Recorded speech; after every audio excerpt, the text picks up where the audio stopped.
And he says, "Did you just meet the officers?" And I said, "No." And he says, "You're not with the officers right now?" I said, "No, I'm not." And then I can hear the other cop on the radio saying something about being with the caller.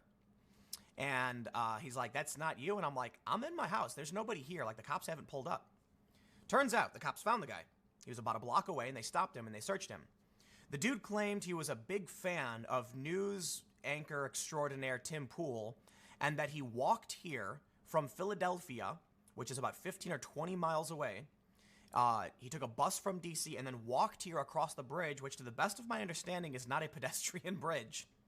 Walked to my house at 4:30 in the morning, and then, as we believed at the time, knocked on the door to try and share an important story.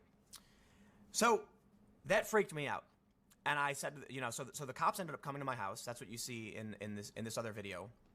The cops showed up, and I'm extremely grateful to them. They got here really quick. They were really nice guys, and they were calm, and they made some allusions to the Second Amendment, which I will take very seriously. And look, Joe, I am not a gun control freak. You know what I mean? Like, I'm fairly moderate. So we've had discussion about home defense, and we're absolutely for it. So I talked to the cops, and they told me, "Hey, we stopped the guy, we searched him, he was unarmed. He claimed to have been a big fan who wanted to share a story with you." And I said, "I don't buy it. A 4:30 a.m. visit is an intimidation. It's about intimidation, and we're doing this event. I don't buy it." Well, here's the thing, and I'm actually about to go to the police department to follow up.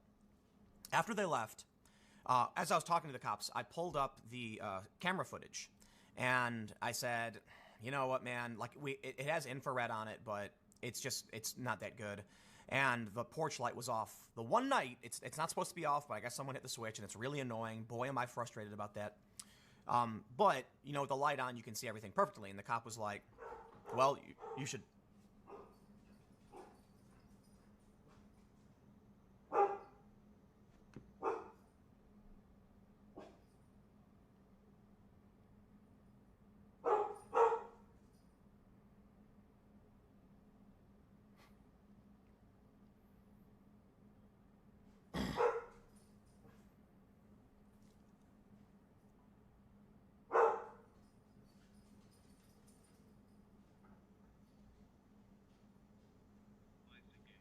Yeah, I think the guy from my house is back. If you could send police to... that'd be great.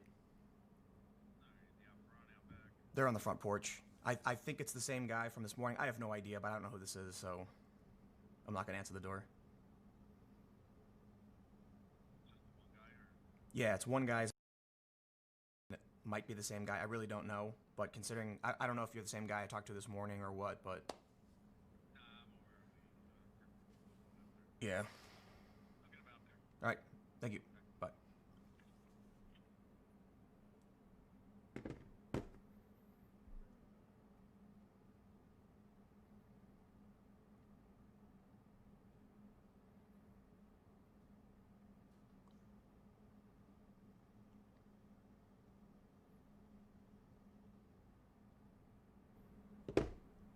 And there you go.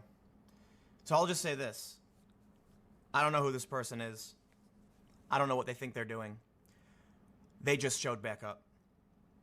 The noise I heard in this video sounds like someone trying to pop the latch on my door. It was after the cops left that I went through the surveillance footage and heard that noise and realized what woke me up. Somebody was trying to push on the door and pop it open.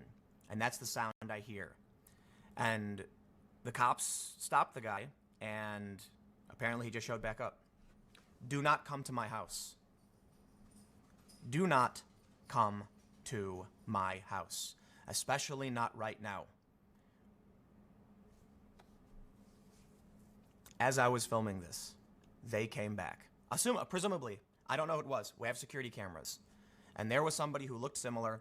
I called the cops. Cops are on their way. I guess the person just ran off again. I'm not playing any games. In the middle of the night, somebody walked up on my porch, made no sounds, because when you try and open my door, it actually doesn't make noise. But then they made a noise that sounded like they were trying to pop the latch and push on the door at the same time. And they stood there for several minutes doing nothing. And I don't know what they were doing. And we can't go on together with suspicious minds.